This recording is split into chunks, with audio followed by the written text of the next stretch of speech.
نحمده ونصلي على رسوله الكريم أما بعد فأعوذ بالله من الشيطان الرجيم بسم الله الرحمن الرحيم ولا تنكحوا المشركات حتى يؤمنوا ولأمة مؤمنة خير من مشركة ولو أعجبتكم ولا تنكحوا المشركين حتى يؤمنوا ولعبد مؤمن خير من مشرك ولو أعجبكم أولئك يدعون إلى النار والله يدعو إلى الجنة والمغفرة بإذنه ويبين آياته للناس لعلهم يتذكرون صدق الله العظيم. From here now for 4 continuous sections, questions and problems regarding women are being discussed. The first instruction regarding this, لا تنكحوا المشركات حتى يؤمن. Don't marry mushrik women, idolaters, those non-believers who are not from even the people of the book. They will all be included in it. Don't marry mushrik women hatta yumin, till such time that they embrace Islam, they come to believe. Wala amatun mu'minatun. And definitely, even a slave girl, if she is a mu'min, if she is a Muslim, khairun min mushrikatin, is better than a mushrik free woman. Walau ajabatkum, although she might appear to you to be much liked. You may be liking her more. وَلَا تُنْكِحُ الْمُشْرِكِينَ حَتَّى يُؤْمِنُوا.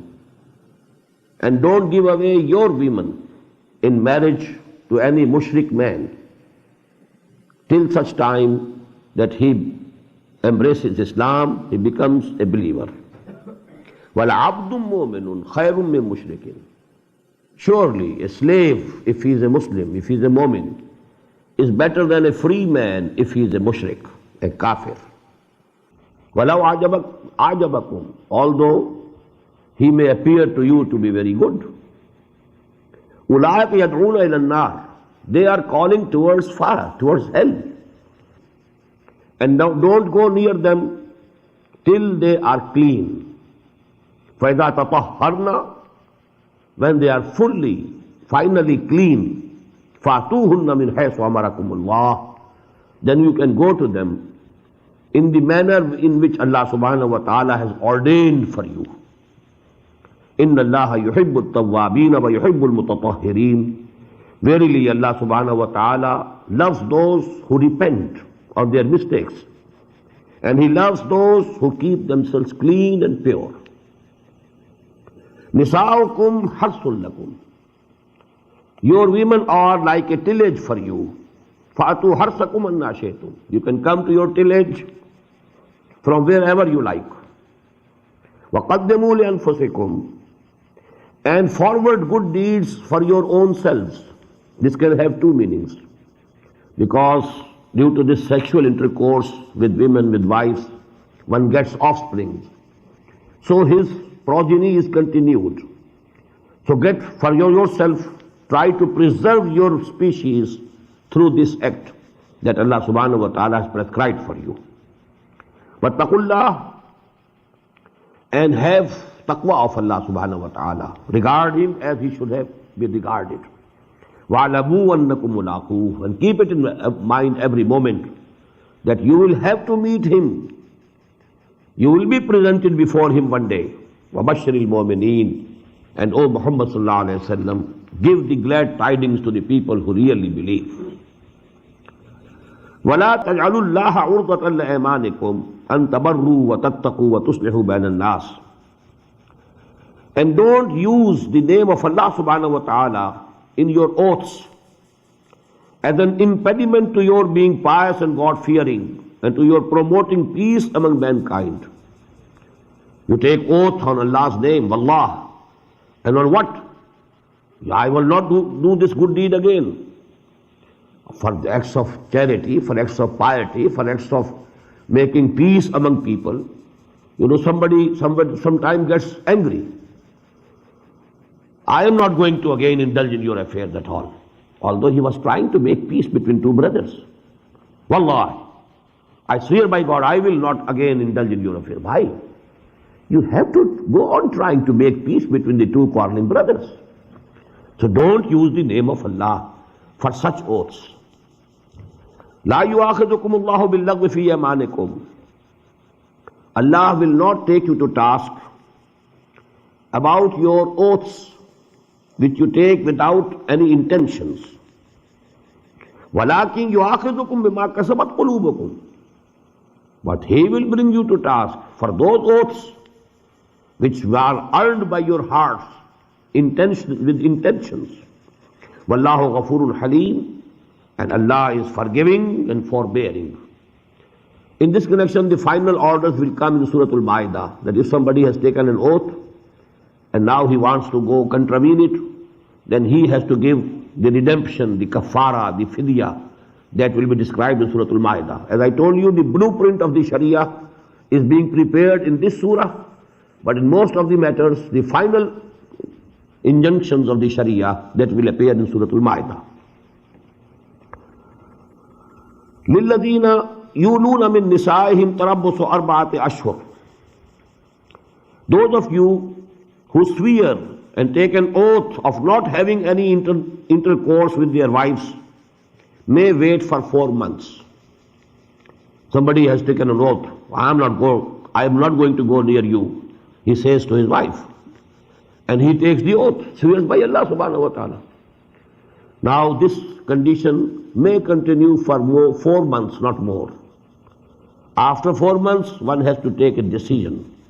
Either divorce her and make her way free, or who should return and he should start having the sexual intercourse with the wife.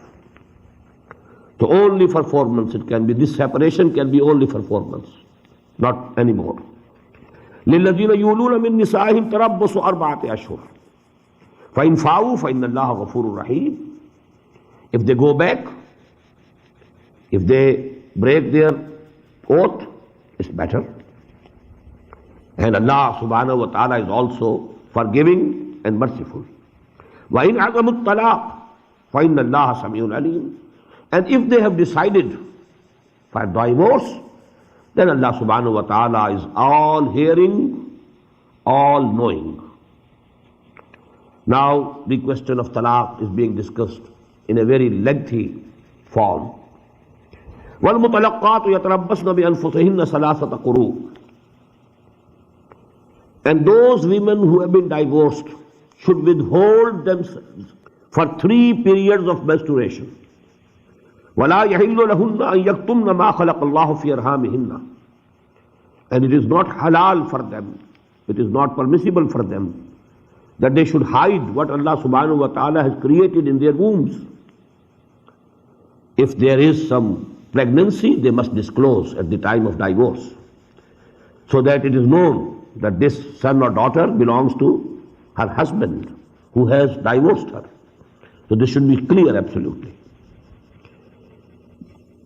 In kunna yu'minna billahi wal yawmil akhir. If they really believe in Allah and the last day, if they have real belief in Allah and the last day, then they shouldn't hide or conceal whatever Allah subhanahu wa ta'ala has created in their wombs.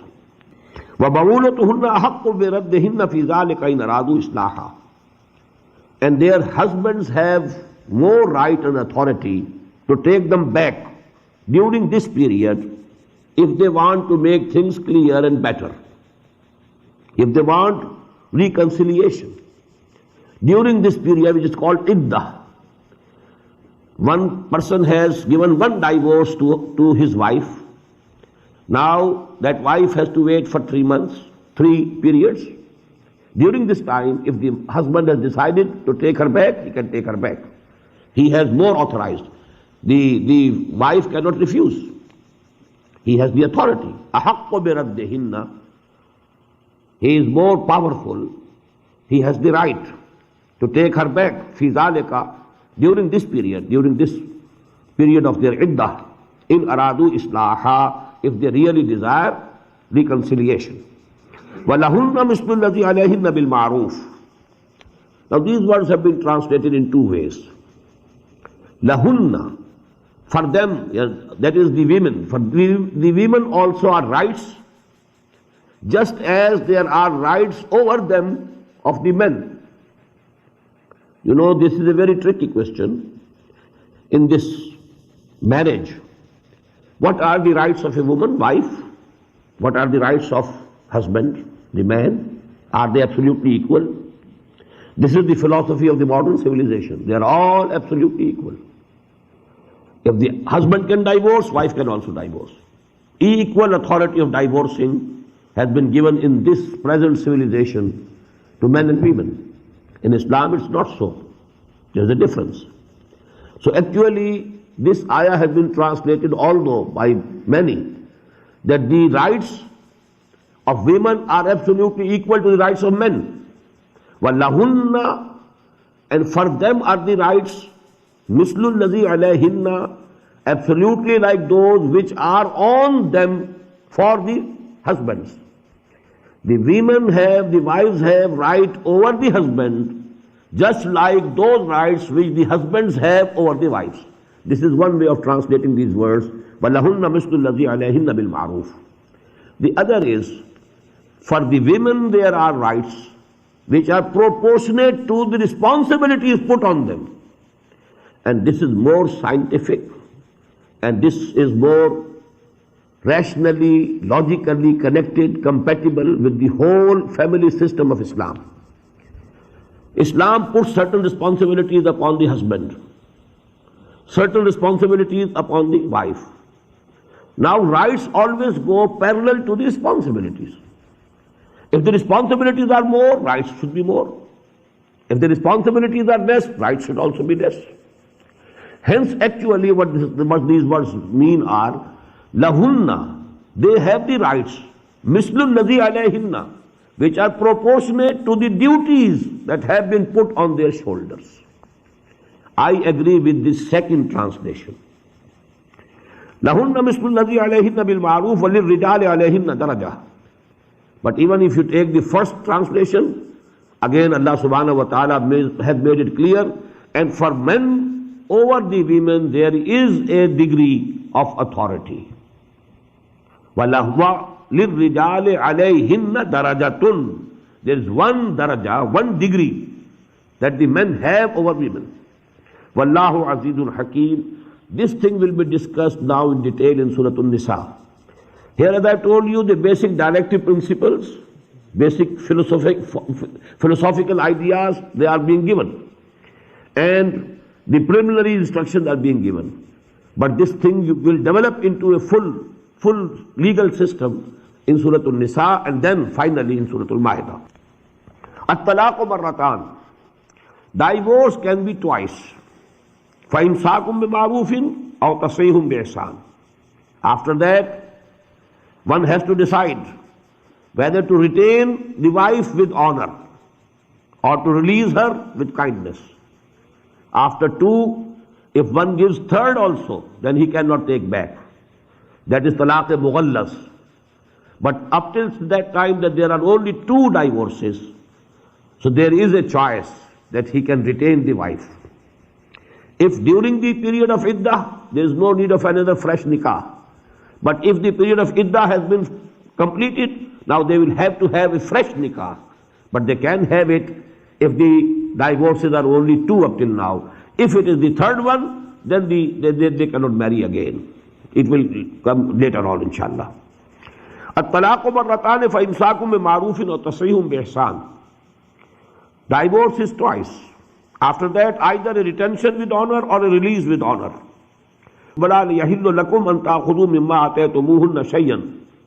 And it is not permissible for you that you take back from them what you have given them. What mahr and what dowry has been given, you cannot take on divorce. You cannot get it back. إِلَّا أَن يَخَافَ أَن لَا يُقِيمَ حُدُودَ اللَّهِ. Except if they think and if they fear that they cannot maintain the limits of the law of the Sharia. فَإِنْ خِفْتُمْ أَلَّا يُقِيمَ حُدُودَ اللَّهِ. If they fear they cannot maintain the limits of the law of Allah, فَلَا جُنَاحَ عَلَيْهِمَا. there is no sin, there will be no sin on both of them. Fi maftadat bihi, wherewith she gets her freedom. If she says, if she says, I am ready to forego half of my mahr, you release me, this is called khula. The woman, the wife can get khula. She cannot give talaq. She can get khula. And in khula, she might have to forego half of the mahr. Maybe the husband says no. She might have to forego full her mahr. But there, in that case, the husband, he doesn't want to give divorce. It's the wife who is demanding divorce. In that case, the husband has the authority to demand that my mahr that I paid to you should be returned either in toto or in half. Tilka hududullahi fala ta'taduha. These are the limits prescribed by Allah subhanahu wa ta'ala. Don't transgress them. Here just remember, we found the words, Tilka hududullahi fala taqrabuha. While we were discussing, the ayat of the 23rd section regarding Sawm, Tilka hududullahi fala taqrabuha. I told at that time that at certain places the wordings are Tilka hududullahi fala ta'taduha. These are the limits of Allah subhanahu wa ta'ala prescribed by Him. So don't transgress them. وَمَنْ يَتَعَدَّ حُدُودَ اللَّهِ, and whosoever transgresses the limits of Allah subhanahu wa ta'ala, فَأُولَٰئِكَ هُمُ الظَّالِمُونَ. So verily they are the evildoers. فَإِن طَلَّقَهَا فَلَا تَحِلُّ لَهُ مِن بَعْدُ حَتَّى تَنْكِحَ زَوْجًا غَيْرَهُ. And now if he divorces her for the third time, الطلاق مرتان, that was the previous ayah. Now if for the third time he has also divorced, فَإِن طَلَّقَهَا فَلَا تَحِلُّ لَهُ. Now she will not be permissible in marriage. She will not be lawful for him.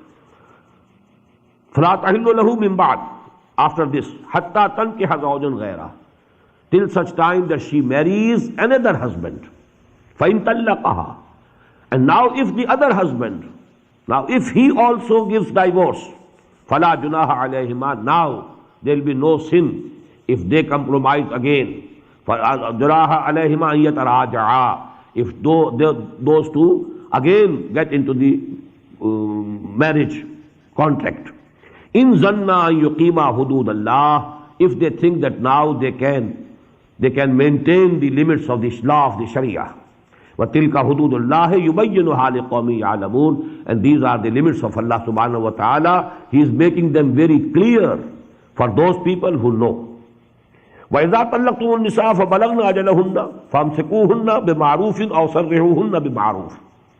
And if you have divorces your women, your wives, and they have completed the period of iddah, 3 periods, 3 menstrual periods. Now فَأَمْسِكُوهُنَّ. Now is the time to decide. If it is not the third divorce, it is the first or the second divorce. It is the time finally to decide. فَأَمْسِكُوهُنَّ بِمَعْرُوفٍ. Either retain them in a noble way, or سَرِّحُوهُنَّ بِمَعْرُوفٍ, or let them go and let them release them with kindness. وَلَا تُمْسِكُوهُنَّ ضِرَارًا لِتَعْتَدُوا. And don't retain them in order to do harm to them. If you are angry, well, I don't let her go, I'll punish. Because if she goes away, then you can't punish her anymore. If you want to retain her only to do harm to her, وَمَنْ يَفْعَلْ ذَلِكَ فَقَدْ ظَلَمَ نَفْسَهُ. Whosoever does this, he has done wrong to himself, because Allah Ta'ala will punish him then. وَلَا تَتَّخِذُوا آيَاتِ اللَّهِ هُزُوًا. And don't make Allah's revelations a mockery. Don't play with the laws of the Sharia, because I have the authority to take her back, so I have taken back legally. Yes, legally you have done good, but if your intentions are to do harm to her, then actually you will be rewarded and you will be punished on the day of judgment. وَاذْكُرُوا نِعْمَةَ اللَّهِ عَلَيْكُمْ. Remember Allah's blessing over you. وَمَا أَنزَلَ عَلَيْكُمْ مِنَ الْكِتَابِ. And remember that Allah subhanahu wa ta'ala has sent down to you the book, وَالْحِكْمَةِ, and the wisdom, يَعِظُكُمْ بِهِ. And He is admonishing you with this.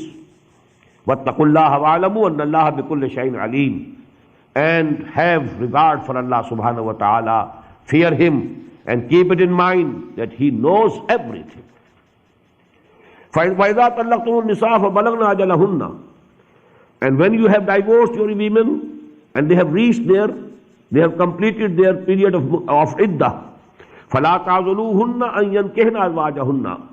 So don't stop them from marrying their own husbands. Now, for example, if somebody has divorced your daughter, and now because it is the only first or the second divorce, and now the husband, he wants to take her back, you said no. So this has also been, the Muslims have been not permitted to do it. You don't come in the way. If the husband wants to take her back, if the wife is also ready to go back to that husband, don't come in their way. Because out of your pride and haughtiness, why did he divorce? And this is not permissible. فَلَا تَعْذُلُوهُنَّ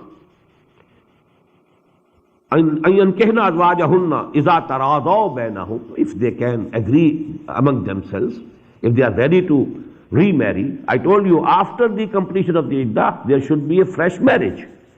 Within the period of iddah, the husband can take without a fresh marriage. But after that period has been completed, now there has to be a fresh marriage.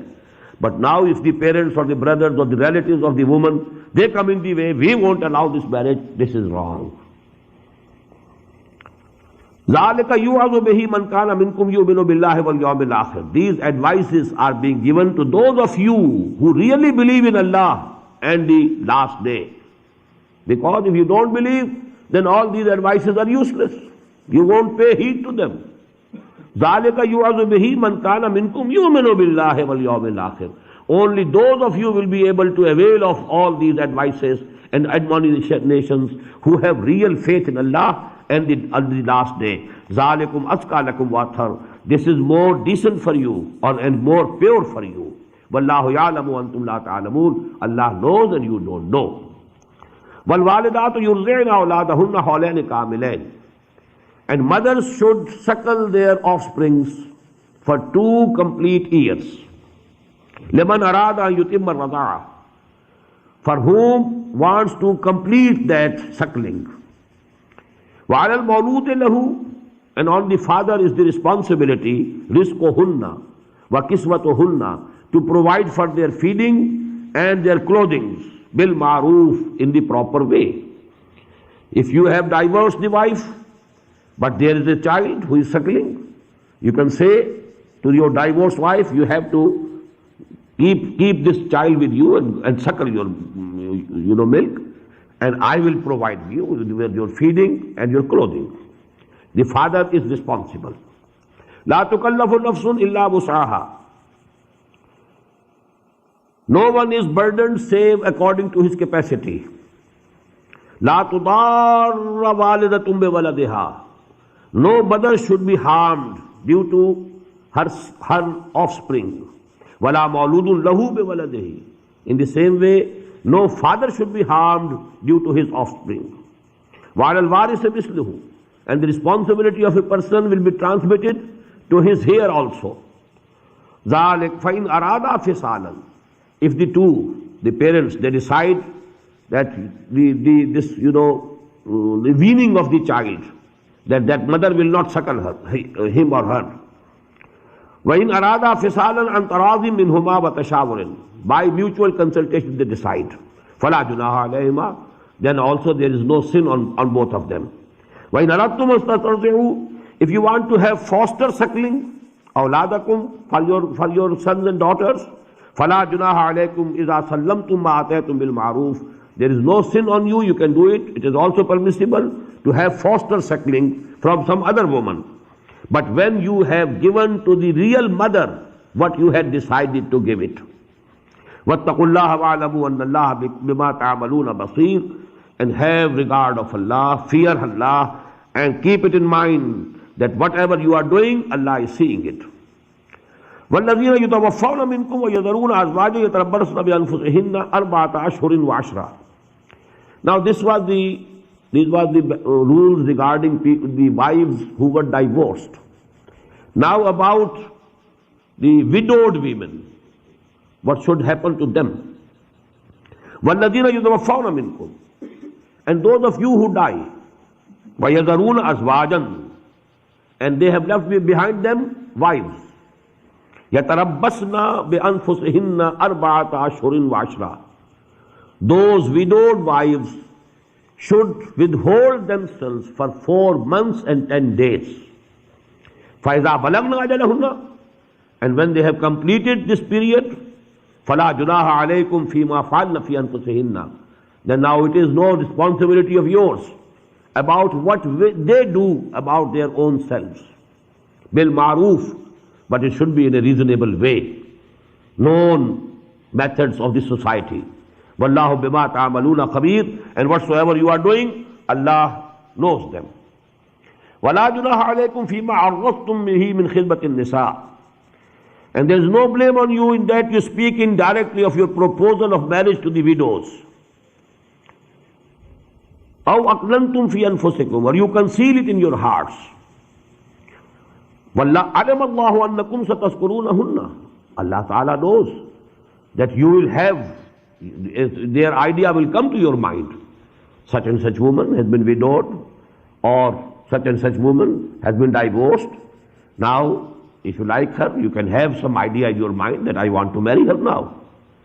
وَلَكِنْ لَا تُوَاعِدُوهُنَّ سِرًّا, but don't make any agreement, any hidden, any secret agreement of marriage till that time that the iddah is completed. Within this period, you can have some ideas, and you can mention it also in a beautiful way, in an indirect way, but there can be not a full agreement of marriage before the ending of that period. وَلَكِنْ لَا تُوَاعِدُوهُنَّ سِرًّا إِلَّا أَن تَقُولُوا قَوْلًا مَعْرُوفًا, you can say something which is proper, which can only hint that I intend to marry you. وَلَا تَعْزِمُوا عُقْدَةَ النِّكَاحِ, and resolve not, don't resolve the marriage tie, حَتَّى يَبْلُغَ الْكِتَابُ وَجَلَّهُ, before that time that the period is completed, the law is completed. وَعَلَمُوا أَنَّ اللَّهَ يَعْلَمُ مَا فِي أَنفُسِكُمْ, and know yourself. You should know that Allah subhanahu wa ta'ala knows what is in your hearts. فَاحْذَرُوهُ, so be fearing Him. You should always be mindful that Allah knows even those things which are in my heart. He knows my intentions also. وَعَلَمُوا أَنَّ اللَّهَ غَفُورٌ حَلِيمٌ, and Allah and know it and keep it in mind that Allah subhanahu wa ta'ala is forgiving and forbearing. لا جناح عليكم إن طلقتم النساء ما لم تمسوهن أو تفرضوا لهن فريضة. There is no blame on you if you divorce your wives whom you have not as yet touched, or you have not fixed for them any bridal money. Marriage has been consummated, but neither they have met together. The husband has not touched the wife up till now. No marriage money, no bridal money has been fixed, no meher has been decided, and the husband is divorcing the wife. It can be done. وَمَتِّعُوهُنَّ, but give something in gift to them when you are divorcing. Although the meher was not settled, the bridal money was not settled, not decided, but if you have divorced her, give something. عَلَى الْمُوسِعِ قَدَرُهُ وَعَلَى الْمُقْتِرِ قَدَرُهُ. On the rich is according to his capacity, on the poor person according to his capacity. They should pay something and give some gifts. مَتَعًا بِالْمَعْرُوفِ, and this should be a fair provision. حَقًّا عَلَى الْمُحْسِنِينَ, and this is an obligation on the good doers. وَإِن طَلَّقْتُمُوهُنَّ مِنْ قَبْلِ أَن تَمَسُّوهُنَّ وَقَدْ فَرَضْتُمْ لَهُنَّ فَرِيضَةً. Now this is another situation. If you want to divorce a wife whom you have not touched up till now, but the bridal money had been settled, now what to do? فَنِصْفُ مَا فَرَضْتُمْ. So now you will have to pay half of what you had decided and settled. إِلَّا يَعْفُونَ, except if they give you something, if they forego something, if they say no, I don't want anything, or يَعْفُوَ الَّذِي بِيَدِهِ عُقْدَةُ النِّكَاحِ, or that person foregoes in whose hand is the tie of the marriage. And that, what does it mean? The husband. The tie of the marriage is in the hand of the husband. He can give divorce whenever he likes. The woman, the wife cannot give divorce whenever she likes. So the tie, the knot of nikah is in the hand of the husband. So actually it is half that has to be given. But even the wife can say, I don't want to take this half even. Husband can say, no, I want to give full. وَأَن تَعْفُوا, if you forgo, that is, you don't give half but give full. أَقْرَبُ لِلتَّقْوَى, this is nearer to taqwa. وَلَا تَنْسَبُوا الْفَضْلَ بَيْنَكُمْ, do not ignore the superiority between you. You are superior. Allah subhanahu wa ta'ala has given you the upper hand. So you should be generous and you should give her not half but the full dowry. Inna Allah bima ta'amaluna basir, whatever you are doing, Allah ta'ala is seeing it. Hafizu ala salawati wa salatul wusta, guard all of your prayers and especially the mid prayer, the middest prayer. And there is nearly consensus among the mufassirin that this is Salatul Asr. وَقُومُوا لِلَّهِ قَانِتِينَ, and keep standing before Allah subhanahu wa ta'ala in a very humble way, with humility. فَإِنْ خِفْتُمْ, and if you are in fear, for example, if you are going somewhere and you are fearing that enemy is pursuing you and you want to be safe, فَإِنْ خِفْتُمْ فَرِجَالًا وَرُكْبَانًا, then you can offer your prayers even walking or riding. If there is no time that you can get down and then you can say the prayer in the usual manner, then when you are walking you can say your prayer. If you are riding over camels or horses, you can say your prayers on that. But if there is danger, if there is khawf, this is called Salatul Khawf. فَإِنْ خِفْتُمْ فَرِجَالًا وَرُكْبَانًا فَإِذَا أَمِنْتُمْ فَاذْكُرُوا اللَّهَ كَمَا عَلَّمَكُمْ مَا لَمْ تَكُونُوا تَعْلَمُونَ. When you are in peace and security, now you remember Allah subhanahu wa ta'ala as He has taught you. مَا لَمْ تَكُونُوا تَعْلَمُونَ, which you didn't know before. Now, how Allah subhanahu wa ta'ala has taught us? Allah subhanahu wa ta'ala has not given the details of the salah, the prayer in the Quran. So this teaching of salah that came to us through the practice of Muhammad sallallahu alayhi wa sallam. And Muhammad sallallahu alayhi wa sallam was taught by Jibreel alayhi salatu wa salam. So actually this method of salah has been taught to us through firstly Jibreel and then Muhammad sallallahu alayhi wa sallam. That is why the Prophet has said, Sallu kama ra'aytumuni usalli. You should pray just as you see me praying. So we have to copy. There can be differences regarding the traditions. But you know, one thing should be agreed upon by each Muslim if he is a real mu'min. We have to pray just as the Prophet ﷺ used to pray. But now regarding the Sunnah, whether this is proved or not, whether this hadith is more strong and this hadith is less strong, that is actually for the jurists and the fuqaha and the people who are knowledgeable about hadith and Sunnah, they will decide. But the argument would come from the Sunnah of the Prophet sallallahu alaihi wasallam. وَالَّذِينَ يَتَوَفَّوْنَ مِنْكُمْ وَيَذَرُونَ أَزْوَاجًا وَصِيَّةً لِأَزْوَاجِهِمْ مَتَاعًا إِلَى الْحَوْلِ غَيْرَ إِخْرَاجٍ.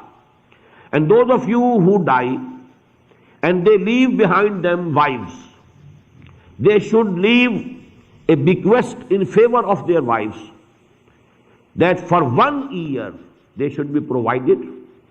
You know, actually we people can't appreciate these problems.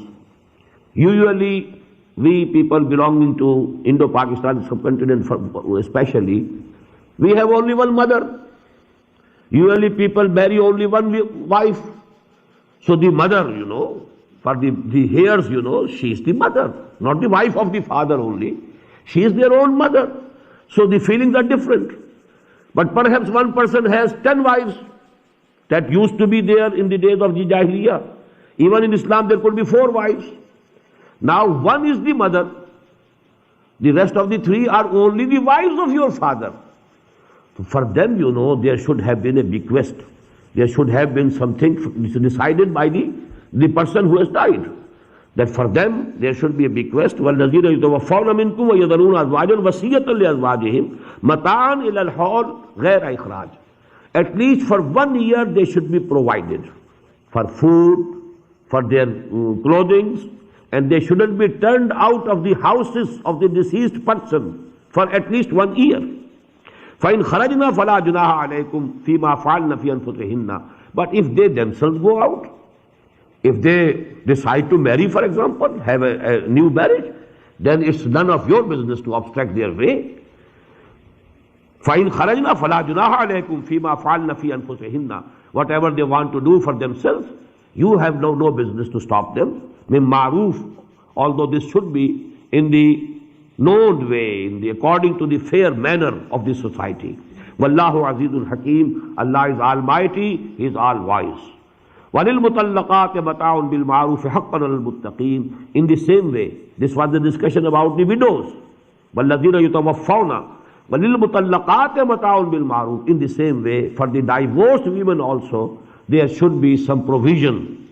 And this is a duty on muttaqeen, people who are muttaqeen, who are God-fearing.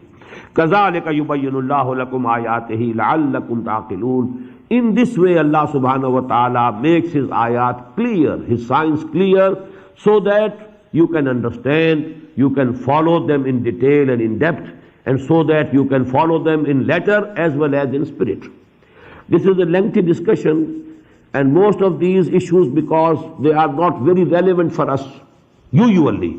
These things are actually abnormal in this society, but you know, these are very important things, and note it.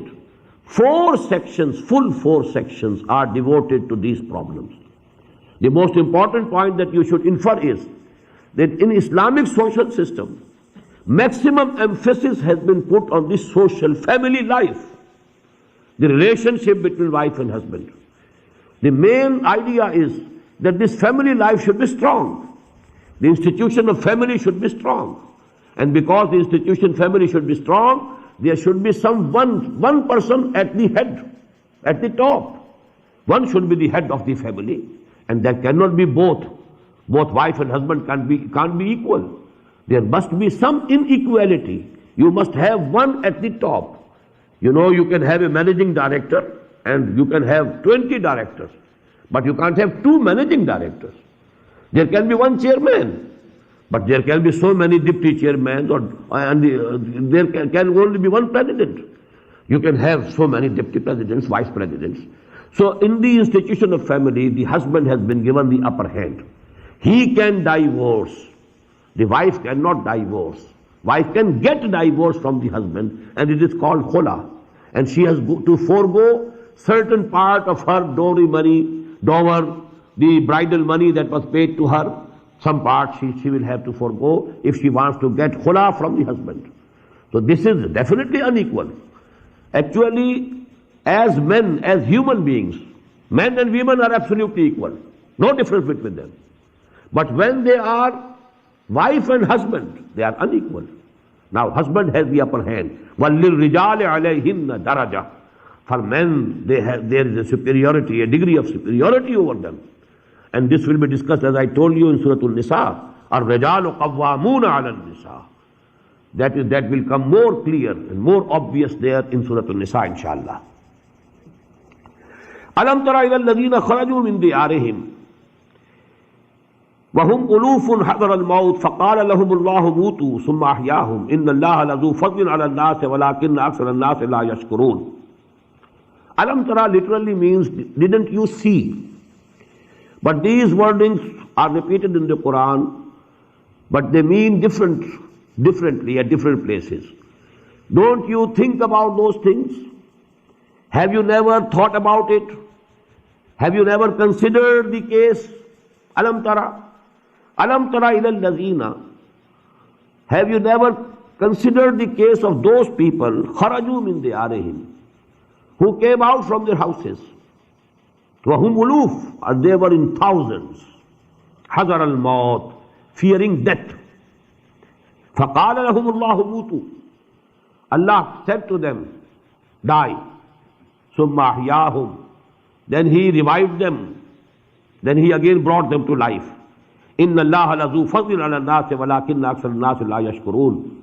Verily Allah subhanahu wa ta'ala is bountiful to mankind, but most of the people, they are not grateful, they are not thankful. Now actually from here, for 2 sections, we are going to have an incident, we should say, or a chunk of the history of the Bani Israel. Why? Actually now, when this Surah Al-Baqarah was being revealed, time was nearing for the Battle of Badr. There was going to be, as I told you, this Surah was revealed just after Hijrah, but before the Battle of Badr. During these nearly 16, 17 months, this Surah was revealed bit by bit. Now, we are nearing the end of the Surah. And in the same way, you must imagine that the time of the Battle of Badr was coming nearer and nearer. In the history of the previous Muslim Ummah, there was a parallel battle which was fought between Talut and Jalut. Although this Battle of Badr in Islam, it was during the lifetime of the Prophet himself, sallallahu alaihi wasallam. The case with the former Muslim Ummah was different. During the lifetime of Hazrat Musa alayhi salatu wasalam, there was no victory, no state was established, deen was not established. But after his death, the Jews, the Bani Israel, they could conquer Palestine. But as I told you, they didn't establish one state, one government. They divided the whole country into 12 states, small states. And they kept, fighting with each other. For 300 years, this was the state of affairs. Then came an event that their enemies, they overpowered them because of their differences. They exploited their differences, and as a result, they were turned out. Many of them were turned out from their homes.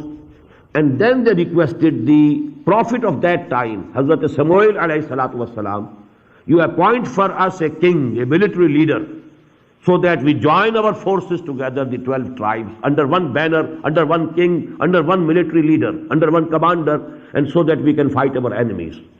Then there happened that battle of Talut and Jalut, and with that battle actually started their period of which we call the golden period of the Jewish history. That is the days of Talut alayhi salam, and then Dawood alayhi salam, and then Sulaiman alayhi salam. They go to make nearly 100 years. And that is the golden history, golden period of the total history of the Jews of Bani Israel. Now that battle of Talut and Jalut is going to be discussed. But before discussing that battle, this incident is given, and about this, there is no detail available in any Sahih Hadith. What does this ayah mean? Maybe it was some miracle, just as the miracles were there. About the Bani Israel, we have been reading the miracles throughout this surah. They were killed and then they were revived. And then, they were put to death and then again they were revived. These things have been happening. So maybe it happened sometimes in the history of Bani Israel, but we can't say what was that event, when it happened, what were the details. They are not available. Maybe that some of them, they fled from their homes in fear of death. Then Allah subhanahu wa ta'ala put them to death, then revived them to show them that life and death is in the hands of Allah subhanahu wa ta'ala. You can't get life and you can't preserve life by fleeing from death. You must face death. You must face the enemy in the battlefield. Don't flee away. Don't run away, because you can die. There also, while you are running away from battlefield, you can die. So that might be the case. But one of the Mufassirin, maybe the others also, the modern Mufassirin, has given a rational explanation of this event also. And he says, and he is Maulana Maududi, rahimahullah, he says that this incident is referring to that event of their history when, after Exodus, Bani Israel were required to fight against the Canaanites and conquer Palestine. And Moses alayhi salatu wasalam was himself leading them till that time. But the whole of the nation refused to go to war against the Canaanites. That event also will come in detail in Surah Al-Ma'idah. So to that actually Allah subhanahu wa ta'ala in allegorical terms, he is referring to this matter in these words, because then Allah subhanahu wa ta'ala gave them a punishment. إنهم يتيهون في الأرض 40 سنة إنها محرمة عليهم 40 سنة يتيهون في الأرض. Had they not shown this cowardice, that they have refused to go to war against the enemies of Allah, they would have been given the control of this country at this very moment. Allah subhanahu wa ta'ala would have given them this country at this very moment. But because of their cowardice, their refusal to go to war, now this land has been made forbidden for them. إِنَّهَا مُحَرَّمَةٌ عَلَيْهِمْ 40 sana, for 40 years. They will go on, keep on wandering in this desert for 40 years. During those 40 years, all the people, all the Bani Israel who had come from Egypt, who were born and raised up in slavery, they died. Hazrat Musa alayhi salam also died. Hazrat Harun alayhi salam also died. All that generation died. And now a new generation, which was born in this desert, in free atmosphere, this generation came up. And then they fought against the enemies, and then they conquered and entered Palestine. So that may be allegorically, these words are being used. Mutu, that is, the old generation died. Summa ahyahum, as if that nation was revived through a new generation that was born and brought up in the desert in free atmosphere. This is the explanation that Maulana Maududi has given. And I tend to agree with him, although because this is something, it doesn't fit wholly in the words of the ayah. But I think this is the nearest explanation that at least I have known up till this date. Wallahu alam. أَلَمْ تَرَ إِلَى الَّذِينَ خَرَجُوا مِنْ دِيَارِهِمْ وَهُمْ أُلُوفٌ حَذَرَ الْمَوْتِ فَقَالَ لَهُمُ اللَّهُ مُوتُوا. Didn't you see, didn't you think about the event of those people who came out of their houses fearing death? Then Allah subhanahu wa ta'ala said to them, die. So mahyahum, then He revived them, brought them again to life. إِنَّ اللَّهَ لَذُو فَضْلٍ عَلَى النَّاسِ وَلَكِنَّ أَكْثَرَ النَّاسِ لَا يَشْكُرُونَ. Allah subhanahu wa ta'ala is definitely bountiful to the people, but most of the people are not grateful. وَقَاتِلُوا فِي سَبِيلِ اللَّهِ وَعْلَمُوا أَنَّ اللَّهَ سَمِيعٌ عَلِيمٌ. Because now Battle of Badr is nearing, again the injunction, قَاتِلُوا فِي سَبِيلِ اللَّهِ. Now you go to war for the cause of Allah, in the way of Allah. Don't shirk going to war. وَعْلَمُوا أَنَّ اللَّهَ سَمِيعٌ عَلِيمٌ. And keep it in mind that Allah subhanahu wa ta'ala listens to everything and He knows everything.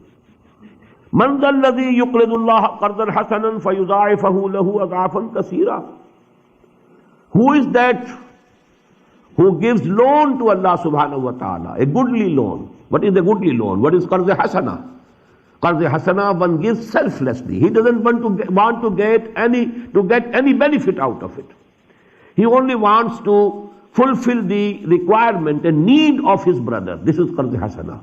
I am giving you this money, you will return to me this money when you can, when it is easy for you, and you just fulfill your requirements and your needs for the time being. This is qarz hasan. In the same way, if you give Allah loan, and to give Allah loan, what does it mean? To spend for His deen, not for your own self. You are spending money for the deen of Allah, to make it supreme, to establish it, to propagate the message of Allah, to propagate the knowledge and wisdom of Quran. You are spending your money. So this is actually giving Allah qarz hasana.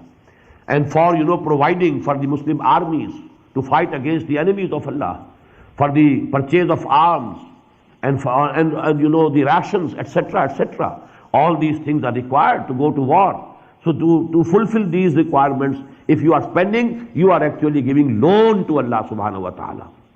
مَنْ ذَا الَّذِي يُقْرِضُ اللَّهَ قَرْضًا حَسَنًا. Who is that who has the courage, who is so much believing, who has the conviction in Allah and hereafter, to that extent that he gives away his money in loan to Allah subhanahu wa ta'ala. وَاللَّهُ يَقْبِضُ وَيَبْسُطُ. And it is Allah who decreases or increases the food or the wealth of a person. Don't fear that if you give your money away for the cause of Allah, your wealth will be decreased. No. Maybe Allah subhanahu wa ta'ala increases in your wealth due to this expenditure that you have incurred in the way of Allah. Wallahu yaqbidu wa yabsut. It is His authority. He does it. It is His exclusive job. He does it. Either He increases or decreases. Wa ilayhi turja'un. And you will be returned to Him finally. Alam tara ila al-malai min bani Israel. Now the narration is of that battle between Jalut and Talut. Again, note please that it happened about 300 years after Moses, alayhi salatu wasalam. If not after his death, at least 300 years after Exodus, after they came out from Egypt and they came to Sinai Peninsula. 300 years after that, this incident happened. Alam tara ila al-mala'i min Bani Israel, and that was the condition, as I told you, when you know these small states of the Israelites, of these tribes of Israel, they were, you know, endangered. Some of them were captured by their enemies. Many of them were turned out from their houses and their lands, and they were in a very bad condition, very bad shape. After all, they said to the Nabi, to the Prophet of the time, that now you please nominate for us one military leader, one king, so that we join our forces under one banner, and then, you know, with strength we can fight our enemies. Alam tara ila al-mala'i min Bani Israel min ba'di Musa. Did you never think about the chiefs of the tribes of Bani Israel? Mala'i min Bani Israel min ba'di Musa, after Moses. Is qalu li nabiyyin lahum. When they said to the prophet, their prophet, and he was Samuel alayhi salatu wasalam. Samuel, you can find the book of Samuel in the Old Testament. Ub'as lana malikan. Now you nominate for us a king. And by that king, what is meant is the military leader, a commander. Nuqatil fi sabilillah, so that we can go to war for the cause of Allah. Qala hal asaytum in kutiba alaykum al-qitalu alla tuqatilu. The Nabi said, the Prophet said, Samuel alayhi salatu wasalam said, is there any possibility that if the going to war is fighting is prescribed and made obligatory, then you refuse to fight? Is it also possible? You are very eager to go to fight, but when your fighting comes, it's a different affair. Just as you refused to Moses alayhi salatu wasalam, your own, you know, forefathers, they refused to go to war. Is there any possibility that history may repeat? What was the answer? قَالُوا وَمَا لَنَا لَا نُقَاتِلَ فِي سَبِيلِ اللَّهِ. They said, what to us? What's the reason that we will not go to fight for the cause of Allah? وَقَدْ أُخْرِجْنَا مِنْ دِيَارِنَا وَأَبْنَائِنَا. And we have been turned away from our houses and our sons. You know, maybe some of the sons of these people, they were taken captive and slaves. قَدْ أُخْرِجْنَا مِنْ دِيَارِنَا وَأَبْنَائِنَا فَلَمَّا كُتِبَ عَلَيْهِمُ الْقِتَالُ. When fighting was prescribed by Allah subhanahu wa ta'ala through the Prophet, تَوَلَّوْا إِلَّا قَلِيلًا مِّنْهُمْ. Most of them turned their backs, except only a few. وَاللَّهُ عَلِيمٌ بِالظَّالِمِينَ. And Allah very well knows these evildoers. وَقَالَ لَهُمْ نَبِيُّهُمْ. And their Nabi, their Prophet, Hazrat Samuel alayhi salam said to them, إِنَّ اللَّهَ قَدْ بَعَثَ لَكُمْ طَالُوتَ مَلِكًا. Allah subhanahu wa ta'ala has raised for you and decided for you Talut. The name in Bible is Saul. Saul, Talut. And Talut, Quran gives this name because he was very tall. Tall in Arabic. Tool in Arabic, legged. Tool is legged. He was a very tall person. Talut, a very tall person. So maybe his real name was Saul, but this adjective, a quality name, a sifati naam, that has been given by Quran, and that is Talut. قَدْ بَعَثَ لَكُمْ طَالُوتَ مَلِكًا. Allah subhanahu wa ta'ala has nominated for you Talut as king.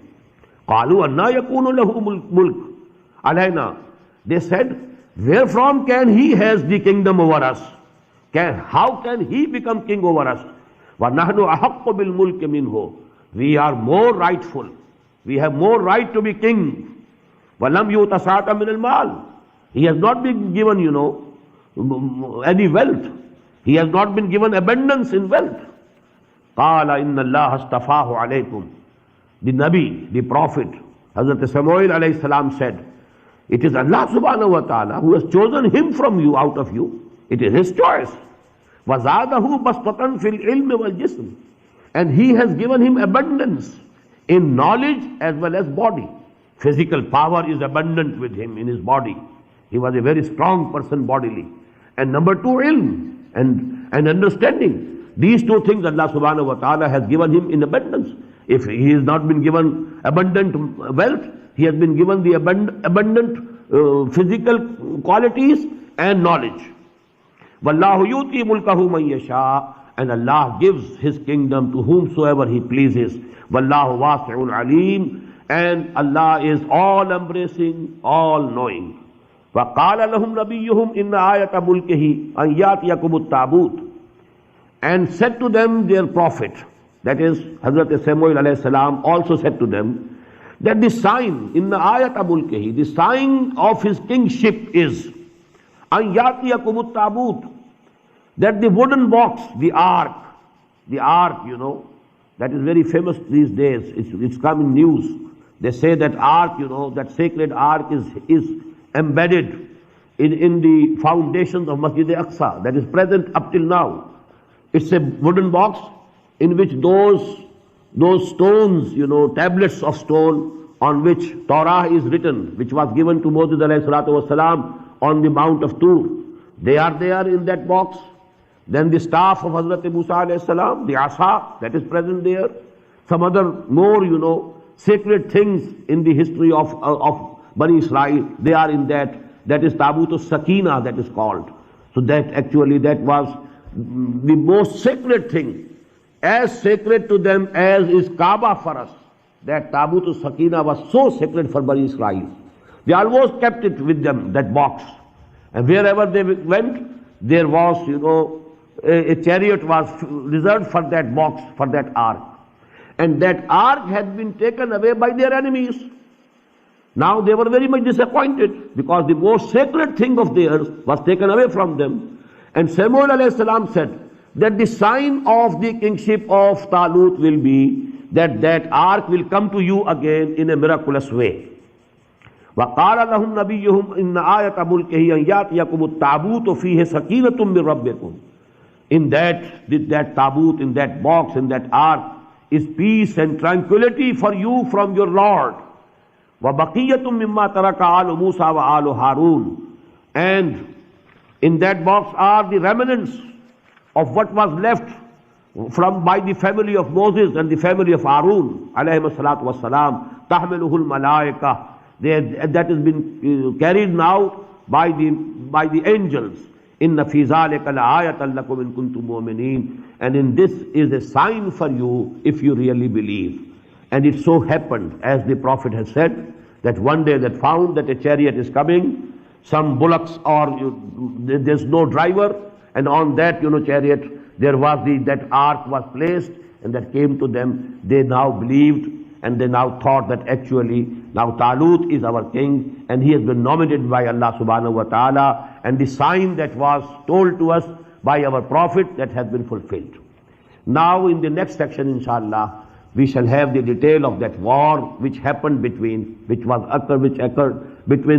held between Jalut, whose name is Goliath, or generally the Goliath or Goliath, and Talut, that is Saul alayhi salatu wasalam. In between them the war was fought, and from that war or battle started the golden history of the former Muslim Ummah, that is Bani Israel. Barakallahu li wa lakum fil Quran al-Azim wa nafani wa iyyakum bil ayati wa zikr al-hakim.